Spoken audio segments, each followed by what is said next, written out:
상대적으로 매크로 투자가 쉽다. 왜 그러냐면 우리는 위대한 기업을 파악할 능력이 없어요. 우리나라에서도 우량주 장기 투자하면 되지 뭐 종목 고르냐 그런 소리가 나올 때가 되게 싫어. 고금리 국면은 당분간 지속된다고 가정하면 기술주에 올인하지 말자.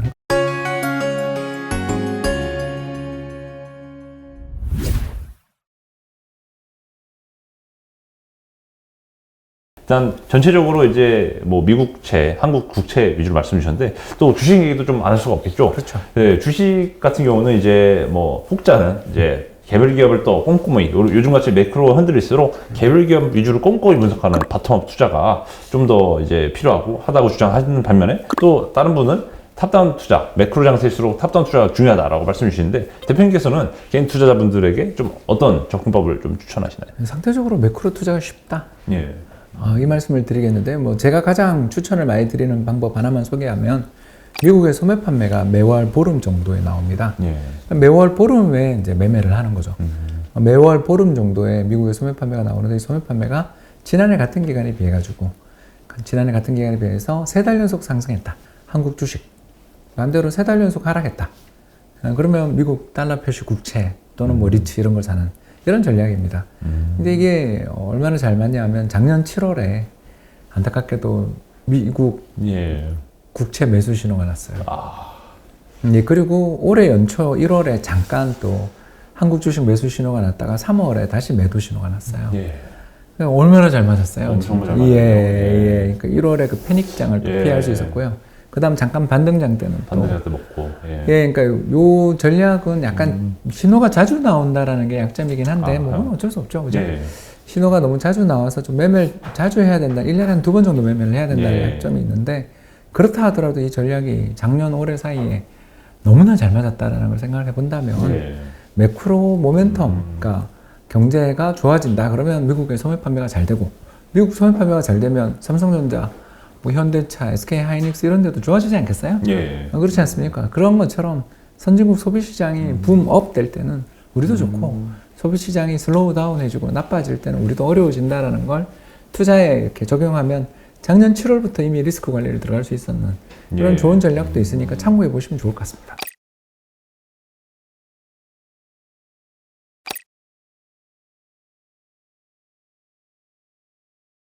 와, 미국의 소매 판매 지표 그리고 네. 전년 동월 그러니까 동기 대비인 YOY 기준으로 예. 3개월 연속 상승 추세인가 하락 추세인가 예, 그렇습니다. 이거에 대해서 판단을 하고 그럼 여쭤보고 싶은 게 보합이면 어떻게 되나요? 보합이면 행동 안 합니다. 움직이지 않는다. 예, 기존 포지션 유지. 기존 포지션 유지. 그냥 굉장히 좋은 전략이에요. 그러니까 신호가 날 때만 움직이죠. 근데 그게 평균적으로 지난 21년 동안 이렇게 해보니까 한 30번 정도 신호가 나와요. 그러니까 대략 3년에 2번? 크게 매매하는 예, 매매 비용도 그렇게 많이 안 들고 또 이 두 상품 다 지금 국내 상장돼 있으니까 네네. 뭐 그렇게 크게 어려움이 없어서 개인들 같은 경우는 이 지표를 보고 하는 게 정말 편합니다. 미국의 소매 판매 지표 네. 머릿속에 담아가시면 좋을 것 같고요. 소매 판매 지표 매크로적인 투자 말씀을 주셨는데 어쨌든 개별 주식단으로 들어가면 또 많은 개인 투자분들이 대표님 그래서 종목 어떤 거 사면 되냐고 말씀을 하시죠. 올해는 뭐 내수주죠. 예. 내수주라고 하셨는데 예. 보통 많은 전문가분들은 위대한 기업에 투자라 이런 말씀을 많이 하시죠. 그래서 전적으로 반대합니다. 그런가요? 저는 이런 주장을 정말 반대하는데요. 예. 왜 그러냐면 우리는 위대한 기업을 파악할 능력이 없어요. 그러니까 과거의 위대한 기업을 알 수 있을 뿐이지 미래의 위대한 기업을 우리가 알 수 있는가? 이게 이제 유명한 책이 있는데 From Good Company to Great Company라는 유명한 책인데 이게 콜린스라는 분이 쓴 책인데요.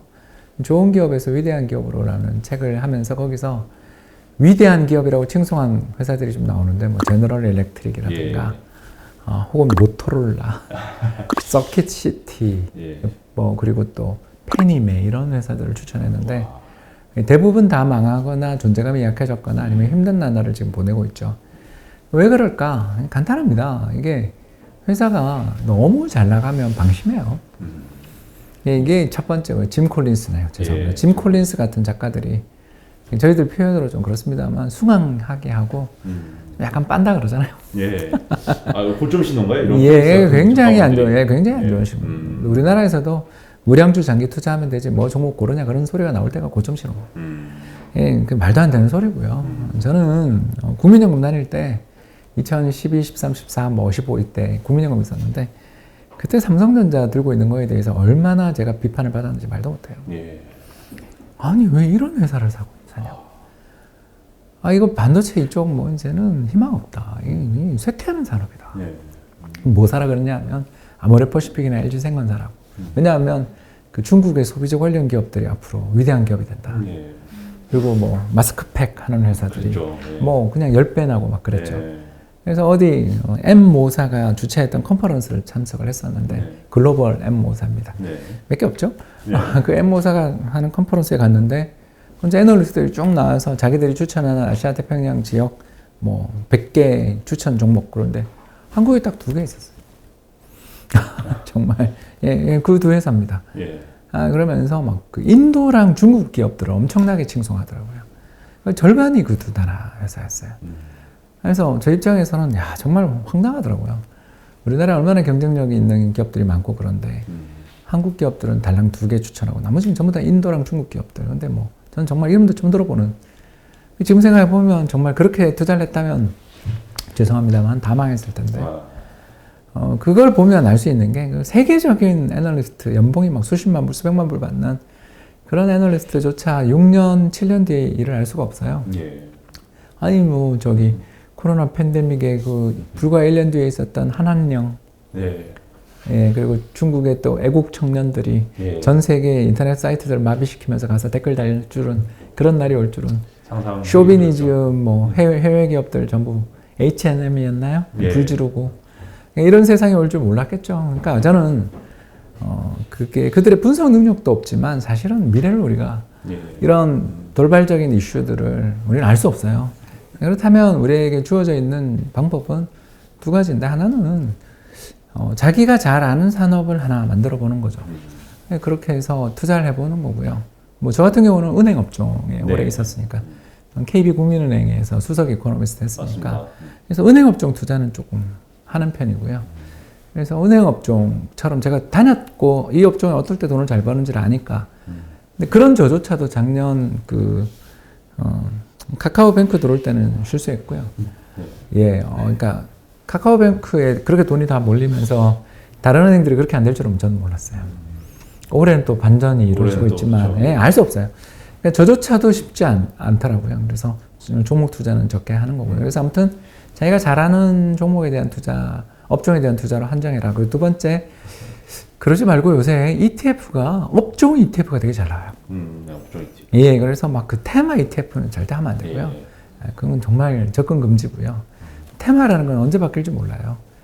정말 BBIG라든가 4차 산업혁명이라든가 NFT 테마 지금 예. ETF 주가 어떻게 되는지 한번 보십시오. 업종 지수 중에서를 보면 지금은 수출 업종보다는 내수 업종이 되게 좋아 보이잖아요.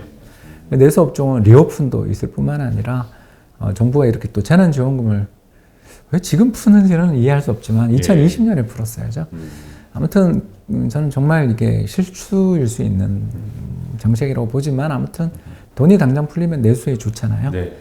풀린 돈 가지고 뭐 그렇지 않습니까? 네. 뭐 예, 소고 사람이라도 하면 소고 이상으로 가나요? 자영업자들 하시니까 사람이라도 하면 그 뭐. 그렇죠. 예, 아니면 뭐 집에 인테리어라도 한번 다 하고 네. 기자재라도 한번 바꾸지 않겠냐라고 생각하면 그럼요. 네. 경기 좋아지는 쪽이 내수 쪽이라면 아까 이야기했던 그 리오픈 관련돼 있는 업종들도 참 좋을 거고 더 나가서 인테리어, 뭐 건자재, 페인트부터 시멘트, 뭐 철근 그죠? 그렇죠. 새로 부수고 짓는다든가 뭐 이런 쪽들이 물론 원자재 가격 올라오는 거를 전가 못 시키는 그런 기업들은 사면 안 되겠지만 어느 정도 가격에 전가시킬 수 있는 그런 브랜드가 파워를 갖고 있는 또 업종 내 우량 기업들은 투자해 볼 만한 업종들이 되게 많아 보이거든요. 네. 그러니까 이런 식으로 매크로로 지금 어디가 좋니? 미국 소매 판매가 좀 둔화되고 있어서 우리나라 수출 탄력이 최근에 그렇게 안 좋았고 실제로 최근에 많이 빠졌죠. 예. 그게 뭐 탑 10 ETF들 한번 보시면 돼요. 그러니까 한국의 최상위 시가총액 최상위 종목들에 투자하는 그런 ETF들 네. 성과가 어떤지 보시면 끔찍하거든요. 예. 그래서 우량주 장기 투자라는 말은 저는 그때그때 달라요라는 말을 밖에 못 하는 거고요. 그래서 지금은 좀 내수주 쪽에서 상당히 좋은 좀 뭐랄까 모멘텀들도 좋고 이익도 좋아요. 네. 그런 쪽에 관심을 좀 가지고 보시면 좋지 않을까 생각합니다. 뭐 위대한 기업은 어쨌든 예측할 수 없다. 어쨌든 우리는 모두 과거의 위대한 기업을 알 수 있을 뿐 미래의 위대한 기업은 알 수 없다고 말씀 주시면서 한때 위대했던 GE나 모토로라 사례를 들어서 괜히 주식 개별 종목 예측하려 들지 말고 전체적으로 업종 ETF랑 그리고 이런 자기가 자신이 잘하는 이런 분야에 투자하자라고 말씀 주셨는데요. 그러면 뭐 위대한 기업까지는 아니더라도 모든 기업들의 약간 이 미국 주식을 투자하는 입장에서는 소위 그동안 10년 동안 견고한 성이었던 빅테크들 있지 않습니까? 미국의 애플부터 마이크로소프트, 알파벳과 아마존 뭐 그런 주식들이 물론 실적 발표와 함께 한 번에 20-30%씩 빠지는 뭐 아마존과 이제 메타 플랫폼스 같은 사례도 있었지만 애플이나 마소 같은 기업은 또 든든히 버틴다 이런 또 주장도 있어서 이 미국 주식 빅테크 위주로 이 접근을 한다면 이 주식이 과연 10년의 장기 추세가 꺾이느냐 아니면 계속 우상향을 지속할 수 있다 이런 두 가지 의견이 있던데요. 대표님께서는 어떻게 생각하세요? 꺾일 수 있다고 보는 쪽이죠. 예. 그러니까 금리가 떨어지고 있어서 제가 채권을 사라고 했는데 옛날처럼 제로 금리 갈 것인가? 예. 그렇게는 안 보이지 않습니까? 그러니까 떨어져 봐야 뭐 2% 중반이면 행복한 거. 뭐냐면 3%에 샀으니까. 예. 예, 그렇지 않습니까? 또 미국 모기지 채권은 5%에 샀으니까 맞습니다. 그거 4% 가면 큰 돈을 벌지만 금리 절대 떨어지는 레벨 자체가 그렇게 옛날처럼 많이 떨어질 것인가? 그래요. 저도 아까 소비자 물가 상승률 이야기하면서 8%가 한 5% 되는 거지. 옛날처럼 1% 되냐? 그거 아니라고 보거든요. 이런 여건에서 연준이 금리를 인하해 줄 것 같지는 않다라는 거죠. 적어도 내년까지는. 자, 이러면 고금리 여건이 계속 되는데 고금리 여건에서 성장주들, 그러니까 쉽게 얘기해서 버닝하는, 그러니까 투자자들로부터 자금 조달한 것을 태우면서 사람 계속 뽑고 계속 투자를 하면서 버티며 시장을 장악할 때까지 한 몸을 불사르는 그런 스타일의 기업들이 과연 고금리 국면에 버틸 수 있을까? 그러니까 어디가 망한다는 뜻이 아니라 제2의 테슬라, 제2의 아마존, 제2의 애플을 꿈꿨던 기업들이 무너질 가능성이 굉장히 높고 이 과정에서 분명 살아남은 기업들은 이제 과점으로 가면서 시장을 제패해 나가겠지만 그 과정이 순탄하겠냐? 예. 그냥 그대로 무너지겠어요? 가격 파괴 경쟁부터 시작해서 별의별 일이 다 있을 텐데 과연 그걸 버틸 수 있겠는가라는 거에 대한 고민을 한번 해보셔야 되는 거고요. 두 번째가 또 뭐냐면 재무 레버리지 이야기를 또 할 수밖에 없는데 2018년이었나요? 그때 테슬라가 1조 7천억이라는 채권을 찍었습니다. 1조 7천억의 채권을 찍을 때 금리가 5% 후반인가 그리고 장중에 한때 나중에 그 뒤에 인기가 떨어질 때 8%까지 채권이 금리가 올랐어요. 왜 그러냐면 2018년 금리 인상 국면이어서 맞습니다. 주식시장이 되게 어렵고 그래가지고 증자를 못하니까 채권을 발행해서 고금리로 부채를 조달했었어요. 그게 테슬라가 발행했던 첫 번째 회사채였습니다. 여러분 이 사례에서 보는 것처럼 주가가 급등세가 꺾이고 잘 못 오르면 증자가 쉽잖아요. 왜냐하면 주주들이 싫어하니까.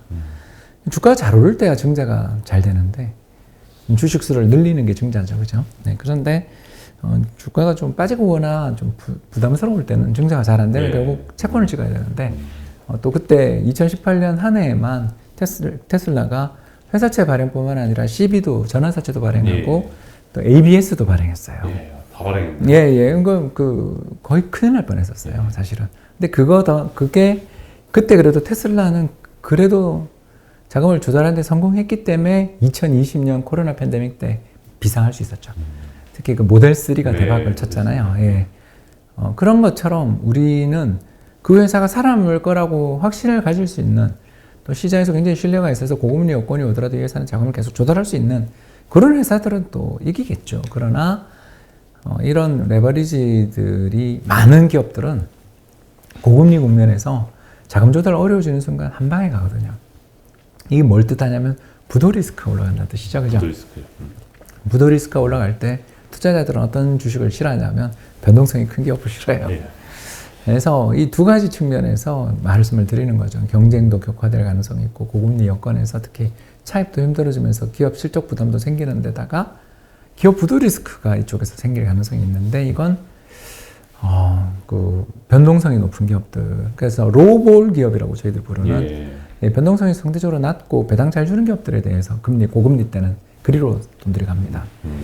그래서 지금 앱슨 모바일이 저렇게 잘 가는 거고요. 그래서 어디로 계속 갈 것인지는 저는 잘 모릅니다만 저희가 전제를 둔 것은 고금리 국면은 당분간 지속된다고 가정하면 기술주에 올인하지 말자. 그러니까 제가 아까 이야기한 것처럼 애플, 테슬라가 나쁘다라는 게 아니라 애플, 테슬라도 함께 투자하는데 투자하면 어떠냐. 그게 저는 S&P다. 아니면 그게 싫으면 나스닥 100이라도. 네. 그러니까 어느 몇몇 종목에 집중 투자하는 것에 대해서는 저는 지금 좀 자신 없는 국면이다. 네. 순환매 가능성이 지금 되게 많은 그런 시기에는 어떤 테마, 어떤 업종에 베팅하는 것에 대해서는 좀 자신 없다. 예. 이런 입장입니다. 진짜 부도 리스크 좀 주의해야 될 고금리 국면이 지속될수록 특히 이익이 없는 고성장주나 아니면 미국의 또 그 디폴트 리스크를 겪고 있는 회사들을 중심으로 심지어 회사채마저도 꽤나 좀 부도 리스크가 올라갈 수 있다. 올라가고 있습니다. 예, 올라가고 있다.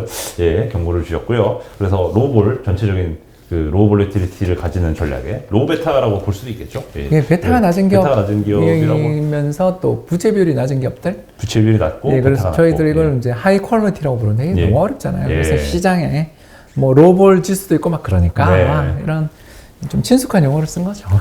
로우볼 전략으로 한번 이제 변동성 강세 대응해보자라고 말씀해 주셨습니다.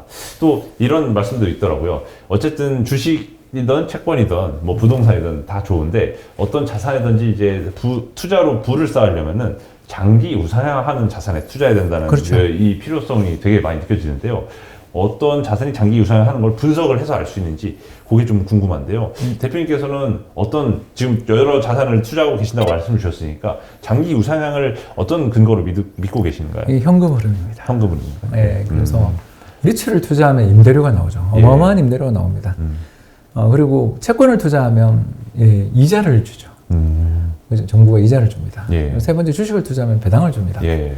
그러니까 이런 것처럼 이 세 자산은 배당 또는 뭐 임대료, 이자 등을 통해서 우리에게 지속적으로 현금 흐름을 제공해 줍니다. 그러면 그 명목 주가나 명목 채권 가격이 전혀 오르지 않더라도 우리는 매년 받는 이자를 다시 재투자해서 주식 수를 늘려나가면서 예. 이렇게 복리 효과를 누릴 수가 있거든요. 그렇죠.